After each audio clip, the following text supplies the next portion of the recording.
A young woman assisting police in probing a social media video of a child being abused. That's our top story in our Barbados Today Morning News Update for Wednesday, February the 21st. I'm Emmanuel Joseph. Thanks for joining us.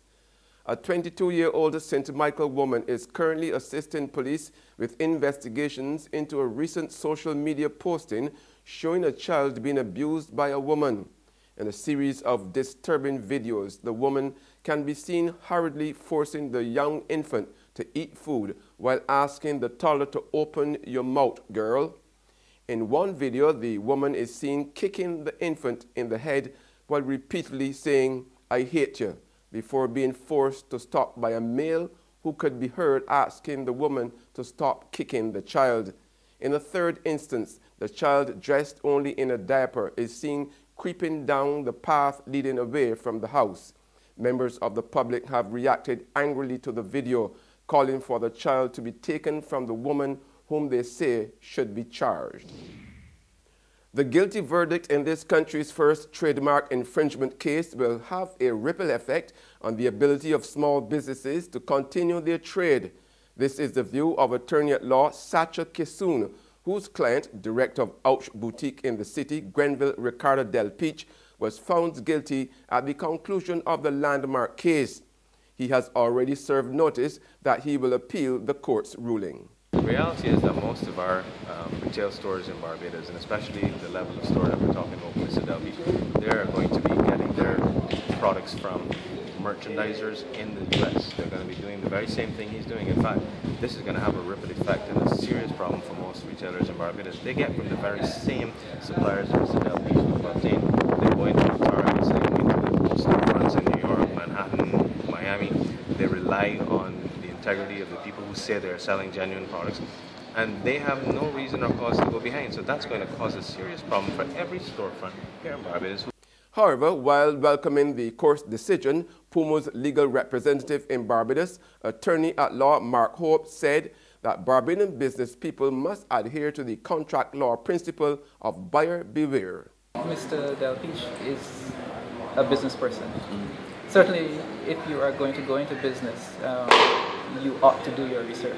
You ought to look into the products. You have to ask questions. So that's the lesson here. Okay. Yeah, so the lesson is to be aware. There's the old adage, let the buyer beware. You must, if you are going to purchase items, make sure that you're purchasing from a reputable dealer, a reputable establishment. Ask questions, investigate. You can't just assume that because something is offered for sale, it's good, as you do with any.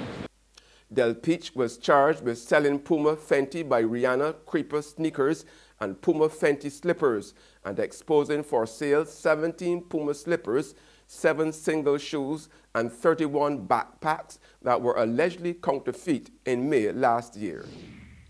In other news now, government is reporting significant progress in its housing initiatives for Barbadians. Speaking during debate on the estimates in the Senate last evening, Minister of State in the Prime Minister's office, Patrick Todd, said, for instance, 246 rent-to-own units have been conveyed to qualifying residents, while strides are being made under the Housing Every Last Person program. Lancaster in St. James, 42 houses.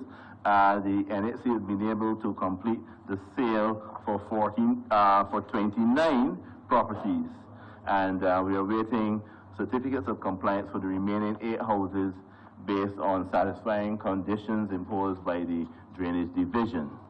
And the securing of these certificates will allow us to proceed with the sale of those aforementioned 8 units. And of course, at Lancaster Phase 2, 43 houses have been conveyed, and the 11 commercial lots at Lancaster Phase 2 have been completed, and the corporation is in the process of allocating and conveying these lots. To date, 4 of these lots have been conveyed.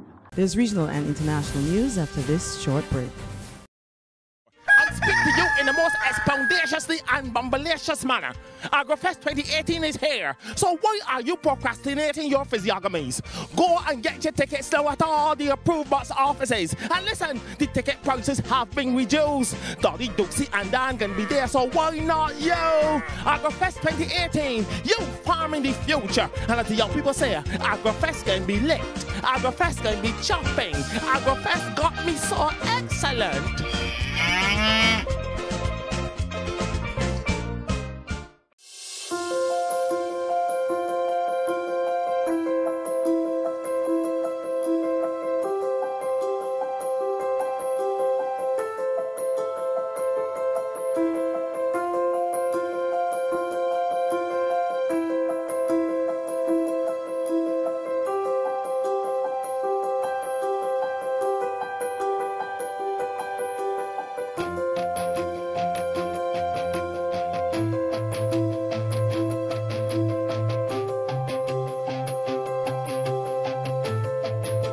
Barbados Today, news you can trust. Welcome back with news from the region now. The St. Lucia government has granted some 259 people citizenship under the country's Citizenship by Investment program, amidst fears of the efficiency of the due diligence process. More in this report from HTS News Force. CEO of the Citizenship by Investment Unit, or CIU, Nestor Alfred, informed the media that between 2017 and now, 259 applicants have been granted citizenship under the program. He acknowledged that there are a number of concerns regarding the CIP, more along the lines of what he says is a lack of knowledge of the program and its importance as a channel for foreign direct investment. But, according to Alfred, it is not only about the FDI, but an important component is attracting the right type of investor. He sought to make one thing clear. For the CIP to be successful, the vetting process must be thorough and meticulous. And on the global front, a dog has been registered to vote in elections in Germany. Bill, the country's most read newspaper, signed Lima the dog up for the Social Democratic Party, SPD, using the party's online tool and her owner's email and postal addresses. Going by the name Lima B, and with her age entered in dog years, the canine was accepted as a party member after undergoing a short check based on data entered in the online form. Germans who are part of the SPD began casting their postal votes on Tuesday to decide whether to enter another coalition under Chancellor Angela Merkel. Well, that's a doggone story, and that's our news. But for the very latest, you can visit our website at www.barbadostoday.bb. You can also subscribe to our e-paper, email updates, or like us on Facebook. We are also on Izumi Media in bus terminals, as well as screenplay at supermarkets and gas stations near you. You can also hear us on Mix 96.9 FM. I'm Emmanuel Joseph. Have a fantastic day.